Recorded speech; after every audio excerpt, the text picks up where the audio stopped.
She hasn't told him she misses who she used to be. He hasn't told her he misses who they used to be together. They sit on the same couch every night after the kids go down, and neither one of them says the thing they're both thinking. 67% of couples watch their relationship quietly deteriorate in the first 3 years after having a baby. Most of them think they're the only ones. Here's what I need you to know. Your brain physically changed the day you became a parent, and most of those changes never reversed. If you're a father, nobody told you the same thing happened to your brain too, and the shame you carry for even having this thought. That shame is doing more damage than the feeling itself ever could. Stay with me on all 3 of those. What you're feeling has a name. Psychologists call it disenfranchised grief. It means grief that society refuses to recognise as legitimate. You lost something real, something that actually died, but the world around you insists that nothing was lost because look at what you gained. Parenthood is the only major life transition where you are not allowed to grieve what it cost you. If you got divorced, people would ask how you're doing. If you lost a job, people would bring food. But if you became a parent and quietly missed the person you used to be, the only acceptable response is gratitude. Anything less than joy makes you ungrateful. Anything less than wonder makes you a monster. Researcher Pauline Boss calls this ambiguous loss. It is one of the hardest forms of grief that exists, because there is no closure, no funeral, no clean ending. The person you're mourning is still technically alive. It's you. A version of you that quietly stopped existing one Tuesday in a hospital room and never got a memorial. 62% of mothers say they've lost part of their identity since becoming a parent. Not 62% of struggling mothers, 62% of all of them. That is the majority experience, and it operates in near total silence. Dr. Alexandra Sachs, a reproductive psychiatrist, gave this transition a name. She calls it matrescence, the developmental shift into motherhood, comparable in scale and upheaval to adolescence itself. Your identity doesn't just adjust. It comes apart and rebuilds from the foundation.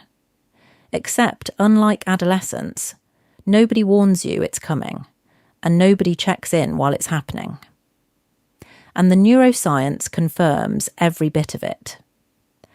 A study published in Nature Neuroscience found that pregnancy physically reduces 94% of a mother's grey matter volume. That is not a metaphor. That is measurable structural change across nearly the entire brain, concentrated in the regions that construct your sense of self. Neural pruning, similar to what happens during puberty, except it happens in months rather than years.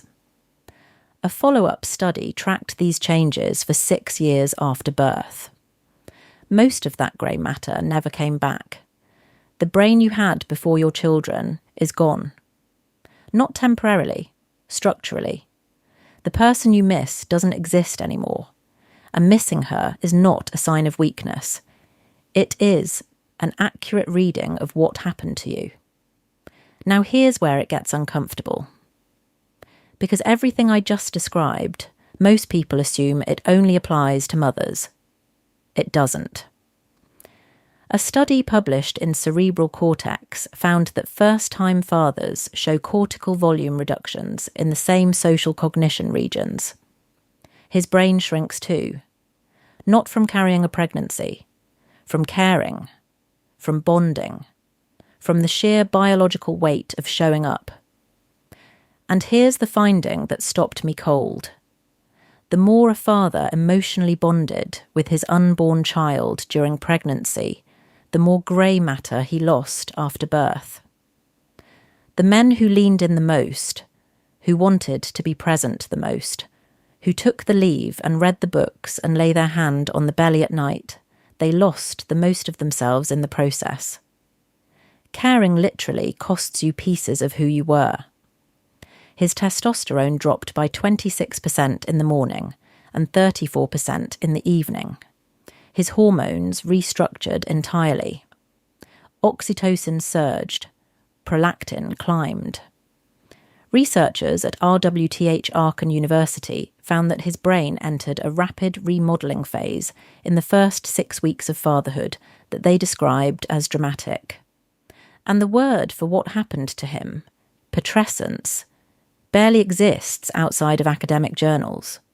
Almost no father has ever heard it spoken aloud. When UK researchers studied 32 fathers who were struggling with their mental health after becoming parents, they found that 0% had accessed any form of formal support. Not because they didn't need it, because nobody told them they were allowed to need it.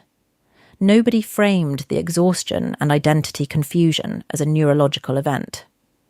The culture handed them a role that was all function and no feeling, and expected them to perform it without acknowledging that they were grieving too. She lost herself, and the world noticed. He lost himself, and nobody did. And this is where it starts to poison the relationship. Because both of them are grieving the same loss. Both of them miss who they used to be. But they're grieving in parallel, not together, and after long enough the grief stops looking like grief. It starts looking like resentment. She thinks he doesn't understand what she sacrificed.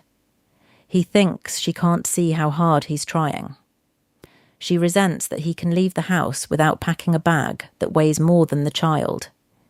He resents that she seems to share a bond with the baby that he cannot access no matter what he does.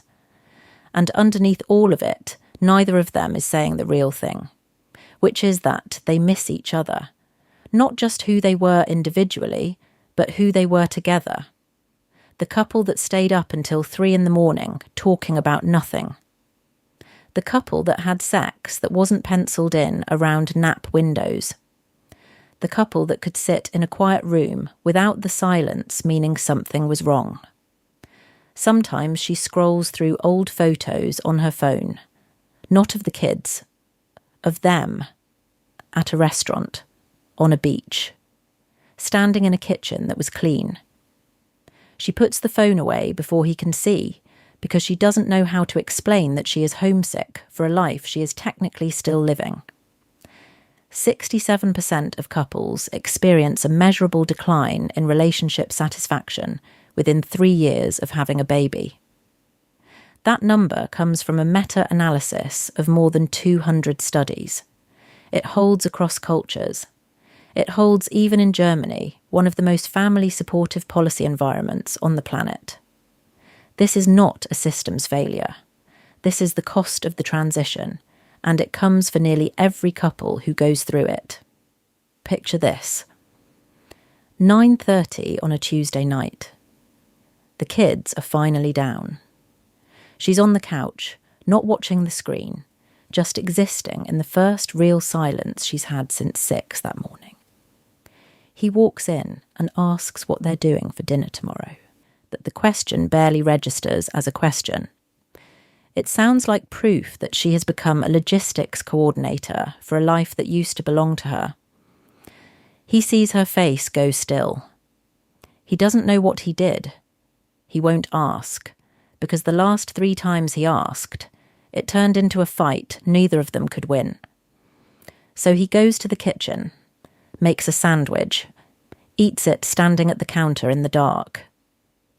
That is what unprocessed grief looks like inside a marriage. Not screaming, not doors slamming.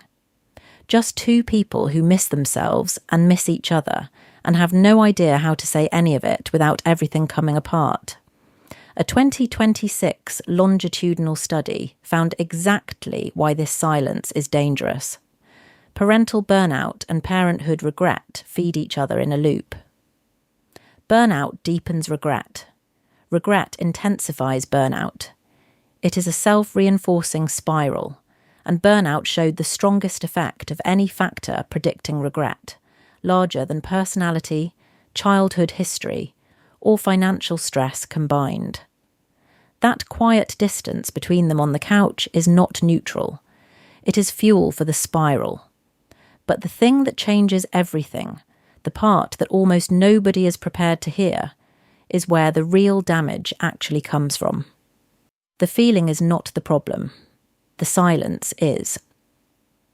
Researcher Orna Donath spent years studying parents who admitted to regretting parenthood. Her work, published in the journal Signs and translated into 16 languages, sparked international outrage. Critics called her irresponsible. They called her anti-family. But what she actually found was disarmingly simple. The cultural prohibition against expressing regret deepened isolation and made the feeling nearly impossible to move through. The parents who could name what they felt, who had even one safe place to say it without punishment, moved through the grief. The ones who swallowed it, who hid it under gratitude and performance, stayed trapped inside it. A 2020 discourse analysis of anonymous parenting forums confirmed the pattern in heartbreaking detail. Even with total anonymity, mothers hedged. They apologised before confessing. They cracked jokes to dilute the admission. The researcher called them linguistic cosmetic strategies, ways of sanding down grief until it becomes acceptable enough to speak aloud. They could not say it straight even when nobody knew their name. If you take one thing from this video, take this. The grief you feel for the person you were before your children is not a sign that something is broken inside you. It is a neurological, psychological, and entirely predictable response to the most profound identity shift a human being can experience. Your brain restructured, your hormones rewired, your daily life changed beyond recognition. And the whole time it was happening, you were handed a story that said you should feel nothing but gratitude. The feeling was never the disease. The silence was the disease all along. And the honest truth, the one I am not going to soften, is that you don't get that person back. The brain changes are largely permanent. The identity shift is real and ongoing. The version of you that existed before your children is not hiding under the surface, waiting for the youngest to start school so she can come back out. That person is gone.